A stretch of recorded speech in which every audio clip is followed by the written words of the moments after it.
नमस्कार, मैं हूं आपके साथ अविनाश कर और आप देख रहे हैं IBC 24। यह है मध्य प्रदेश का एक खास बुलेटिन जिसमें शाम 7 बजे तक का हर अपडेट हम आप तक पहुंचाते हैं। शुरुआत करेंगे अतिथि शिक्षकों पर जारी सियासत पर। दरअसल अतिथि शिक्षकों पर बीजेपी की तरफ से एक बयान आया और सियासत के बाद, इस बयान के बाद मध्य प्रदेश में सियासत गर्म हो चली है। विपक्षी कांग्रेस इसे मौके की तरह कैच कर लिया है उसने और शिक्षकों के समर्थन में सद्बुद्धि आंदोलन करने का भी ऐलान कर दिया है। इधर VD शर्मा ने डैमेज कंट्रोल वाला बयान दे दिया है। लेकिन क्या अब मौजूदा सूरत हाल में यह है कि क्या बयानों से केवल वार पलटवार हो रहा है या फिर अतिथि शिक्षकों के लिए कुछ निकलेगा? देखिए इस रिपोर्ट में।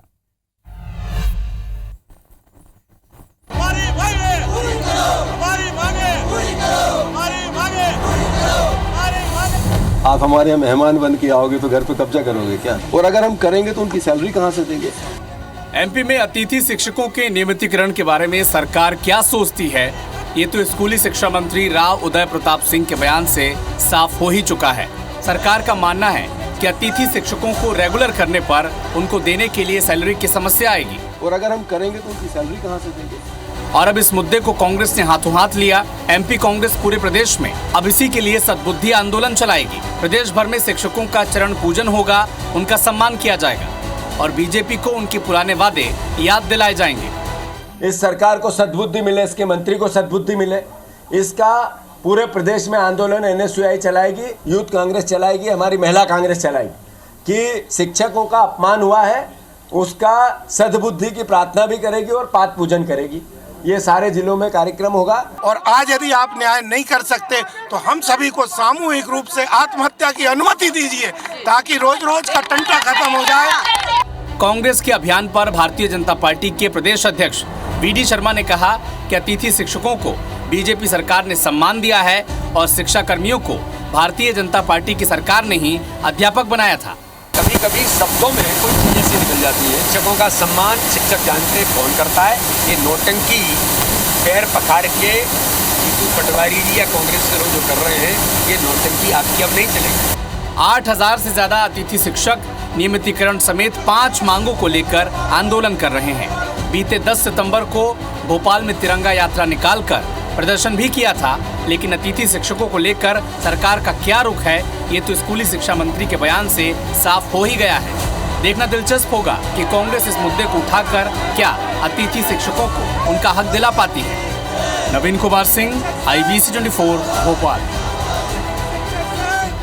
और बड़ा दिलचस्प ये भी है कि जब कमलनाथ की सरकार मध्य प्रदेश में थी तो PCC चीफ मौजूदा जीतू पटवारी उस वक्त उच्च शिक्षा मंत्री थे और अतिथि शिक्षकों का जो प्रतिनिधि मंडल था ये उनसे मिलने भी गया था, ज्ञापन भी सौंपा था कि भैया हमें रेगुलर कर दीजिए।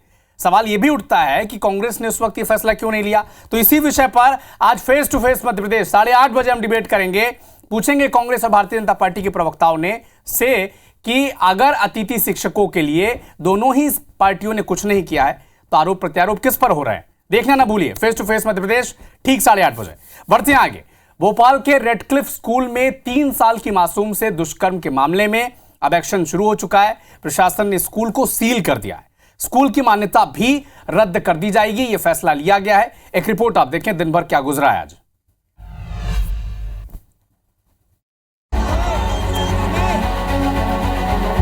भोपाल के निजी स्कूल में 3 साल की बच्ची से दरिंदगी के बाद एक्शन में आए प्रशासन ने स्कूल को सील कर दिया है। साथ ही ADM ने स्कूल की मान्यता रद्द करने की भी बात कही है। जो हमारी समिति गठी है, हम लोग आ गए थे आज इसकी जानकारी के लिए। जैसा कि हम लोगों ने सबसे पहले कॉलेज प्रशासन को खाली करा के उसको सील कर दिया है और दूसरा उन्होंने कहा है मान्यता के लिए, तो मान्यता के लिए नोट शीट चल गई है। 2-3 घंटे का समय लगेगा और इसकी मान्यता के लिए इसको मान्यता रद्द कर दी। इधर ABVP कन्या सेना और संस्कृति बचाओ मंच ने स्कूल में प्रदर्शन किया। इस दौरान प्रदर्शनकारी बैरिकेड तोड़कर स्कूल में जा घुसे और आरोपी कासिम को फांसी देने की मांग की। स्कूल में ताला लगना चाहिए, हमारे बच्चों की TC चाहिए, हमारे पैसे चाहिए और ताला लगना चाहिए और उसको फांसी मिलनी चाहिए। बच्चे बिल्कुल सेफ नहीं है। जो दुनिया की सुरक्षा कर रहे हैं उनके ही बच्चे यहाँ पे अनसुरक्षित हैं। और तो जो आज इस बच्ची के साथ हो रहा है तो कल किसी और की बच्ची के साथ हो सकता है। ये इसमें फांसी की सजा देना चाहिए, बिल्कुल स्कूल को बंद कर दिया जाए। वहीं कांग्रेस विधायक आरिफ मसूद ने भी रेप के आरोपी कासिम पर कड़ी कार्रवाई की मांग की है, लेकिन इस दौरान कांग्रेस विधायक ने बीजेपी पर नफरत फैलाने का भी आरोप लगा दिया। ये सारा काम रोज घटनाएं हो रही है, इससे ये बात साबित होती है कि मोहन यादव सरकार नाकाम है और वो केवल नफरत फैलाने में उनके मंत्री और वो लोग उसमें ज़्यादा विश्वास रख रहे हैं, ना कि सरकार चलाने में। उसी की वजह से ये घटनाएं हो रही हैं। दरअसल भोपाल के रेडक्लिफ स्कूल के टीचर कासिम पर आरोप है कि उसने 3 साल की मासूम के साथ दरिंदगी की है। मां की शिकायत पर गुरुवार को पुलिस ने आरोपी को गिरफ्तार कर लिया है।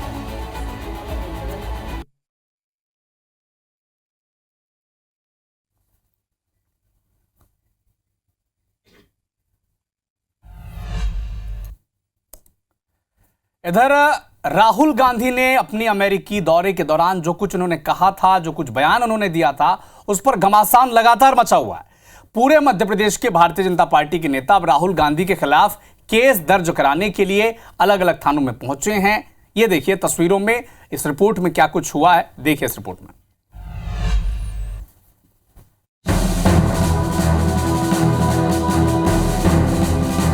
पूरे मध्य प्रदेश में बीजेपी नेता थानों के सामने प्रदर्शन करते नजर आए। ये सभी राहुल गांधी के विदेशों में दिए बयान का विरोध करने पहुंचे और उन पर देशद्रोह समेत सख्त धाराओं में केस दर्ज करने की मांग की। भारत के प्रधानमंत्री को किस प्रकार से राहुल गांधी ने गालियां दी, भारत के बाहर जाकर भारत के प्रधानमंत्री का, भारत का अपमान किया है।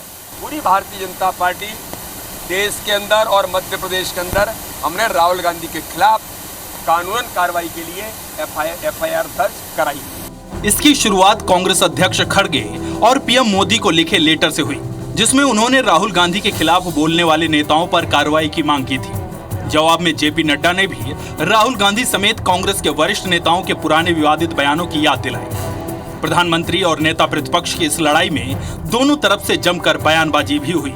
जब भी वो विदेश गए हैं तो उन्होंने वहाँ से देश को कमजोर करने की बात कही है। यहाँ पर हमने उनके खिलाफ ज्ञापन दिया है और उनके खिलाफ ये मांग की है कि एफआईआर दर्ज की जाए और उनके खिलाफ देशद्रोह का मामला दर्ज किया जाए। इस निमित्त आज हम सारे भारतीय जनता पार्टी के कार्यकर्ता यहाँ 29 थाने आए कि बोलने की आज़ादी है, एफआईआर कराएंगे और एफआईआर की बात करेंगे।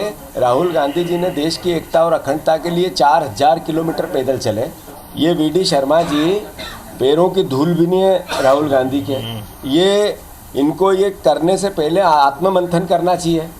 अब पुलिस ने सभी शिकायतें तो ले ली, लेकिन सियासी खींचतान में भारतीय न्याय संहिता की कौन कौन सी धाराएं लगाई जाएं, इसकी जांच हो रही है। अभी हमको उनका जो शिकायत पत्र, आवेदन या ज्ञापन जो भी हमको प्राप्त हुआ है, अभी जस्ट हमको प्राप्त हुआ है और उसमें भारतीय न्याय संहिता की सुसंगत धाराएं हैं, उसमें कार्रवाई करेंगे। सियासी वार पलटवार में अक्सर नेता लक्ष्मण रेखा लांघ जाते हैं, लेकिन व्यक्तिगत छीटाकशी में सम्मानित पदों और खास तौर से देश का नुकसान ना हो, इसका ध्यान रखना चाहिए। Bureau report, IBC 24।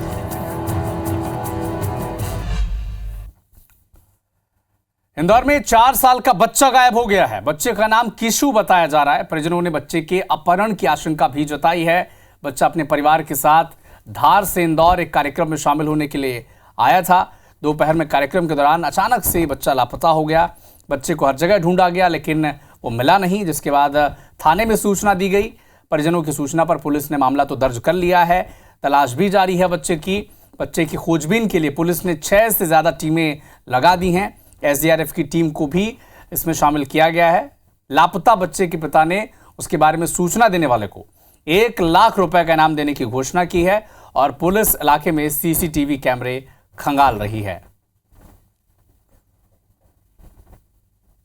धार से हम आए थे, तो कार्यक्रम था, ये हमारा घर का कार्यक्रम है, अनंत चतुर्दशी का उद्यापन है, उस कार्यक्रम के उसमें आए थे। सब घर वाले सब थे। बच्चे का एड्रेस या बच्चे का जो भी जानकारी देगा उसको मैं 1 लाख रुपए तक का इनाम मेरी तरफ से मैं दूंगा। और बच्चा खेलते खेलते लगभग 2 बजे वहाँ से मिसिंग है और चूँकि पूरा खुला एरिया है, पीछे एक भारी गहरा नाला भी है जो जिस पर पानी तेज बहाव के साथ में है और सामने की तरफ अगर थोड़ी दूर निकलते हैं तो रेलवे स्टेशन भी मिलता है। सस्पेक्टेड जगहों पे हमारी तलाश जारी है। हमारी पूरी कोशिश है कि बालक सुरक्षित तरीके से हमको मिले।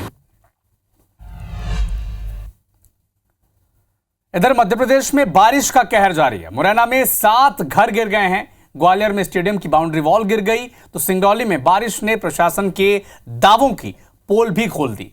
यहां एक गर्भवती महिला को खाट पर रखकर ग्रामीणों ने नाला पार करवाया है।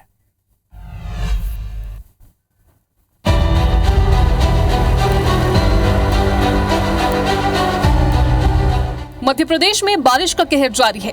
ग्वालियर में श्रीमंत माधवराव सिंधिया क्रिकेट स्टेडियम की बाउंड्री वॉल तेज बारिश में ढह गई। इसके निर्माण में बड़ी इंजीनियरिंग खामी सामने आई है।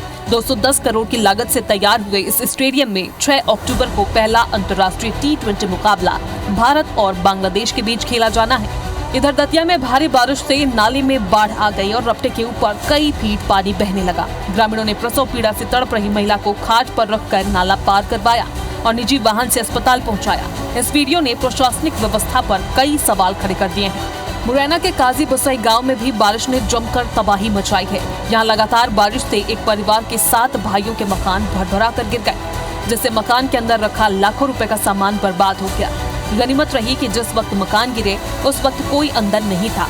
जिले के नवासी गाँव में अलर्ट जारी किया गया है। निरंतर कलेक्टर महोदय ने निर्देशित किया है कि ये सब सतत निगरानी रखते हुए शुक्रवार तक सबको स्वीकृत करने की भी कार्रवाई कर दी जाएगी, किसको कितनी राशि प्राप्त होगी। जो राशि निर्धारित है उन्हें भुगतान होगा। मकान के जो राशि निर्धारित है सर्वे कराकर क्षति का स्तर क्या उसके हिसाब से नियमानुसार भुगतान की कार्रवाई होगी। इधर ग्वालियर के तिगरा डैम में फंसे 2 लोगों का रेस्क्यू किया गया। दोनों पितृ तर्पण करने डैम गए थे, तभी वहाँ पानी के बीच में फंस गए। सिंगरौली जिले में भी बारिश के कारण नदी नाले उफान पर हैं। घोघरा और पनवार गांव के बीच सड़क पर बना पुल बह गया, जिससे दोनों गांव को 10 किलोमीटर घूमकर आना जाना पड़ रहा है। भारी बारिश से किसानों की फसलों को भी काफी नुकसान हुआ है।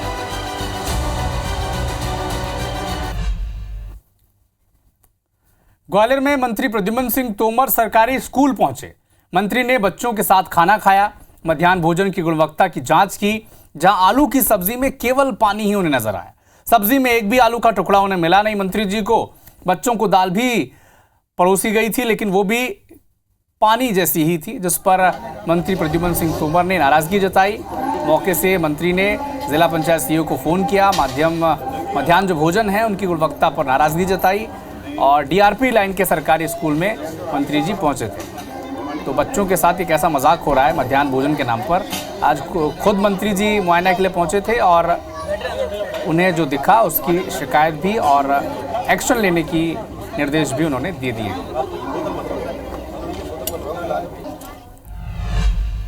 इंदौर के देवी अहिल्याबाई विश्वविद्यालय के दीक्षांत समारोह में राष्ट्रपति द्रौपदी मुर्मू शामिल हुई और इस दौरान राष्ट्रपति द्रौपदी मुर्मू ने 46 टॉपर्स को गोल्ड मेडल दिए। समारोह में कुलाधिपति राज्यपाल मंगूभाई पटेल, CM डॉक्टर मोहन यादव ये सभी मौजूद रहे। राष्ट्रपति और CM मोहन यादव ने मध्य प्रदेश में शिक्षा के स्तर को बढ़ाने के लिए बेटियों को बेहतर शिक्षा देने के लिए प्रतिबद्धता जताई है।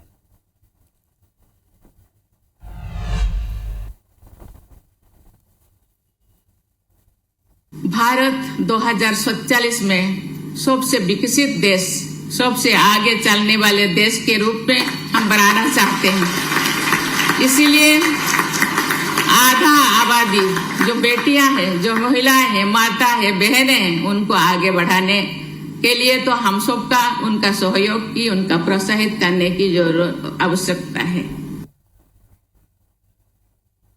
हमारा अपना मध्य प्रदेश भारत के शैक्षणिक जगत में एक अलग ऊंचाई हासिल करने के लिए कृत संकल्पित है। ज्ञान विज्ञान की गौरवशाली परंपरा में हमने सबने अलग अलग प्रकार के विषय, वो सारे विषय जिन विषयों के बलबूते पर दुनिया के विकसित देश आगे से आगे बढ़ गए।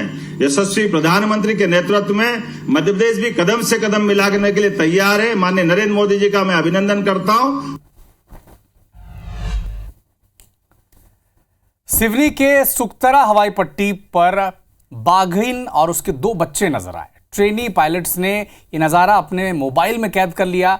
और बता दें आपको कि पायलट सुबह सुबह हवाई पट्टी में ट्रेनिंग के लिए आते हैं और सुबह जब पायलट ट्रेनिंग के लिए पहुंचे तो हवाई पट्टी पर उन्होंने प्लेन टेक ऑफ करने से पहले ये नज़ारा अपने कैमरे में कैद किया। बाघिन के साथ अपने बच्चों के साथ वो हवाई पट्टी पार कर रही थी। वीडियो अब सोशल मीडिया पर वायरल हो रहा है और यहाँ से कुछ ही दूरी पर रहवासी क्षेत्र भी है, इसलिए वन विभाग मुनादी भी इलाके की करा रहा है। तो ये जो ट्रेनी पायलट्स हैं सुबह शाम ट्रेनिंग के लिए आते हैं और एयर स्ट्रिप पर ये बाघ अपने बच्चों के साथ चहलकदमी करते नजर आए। अब ये वीडियो भी सोशल मीडिया पर वायरल हो रहा है। तो फिलहाल इस बुलेटिन में इतना ही, लेकिन देश और दुनिया के साथ एमपी और छत्तीसगढ़ के हर अपडेट के लिए आप जुड़े रहिए हमारे साथ। नमस्कार। IBC 24 number 1 news channel in Madhya Pradesh, Chhattisgarh.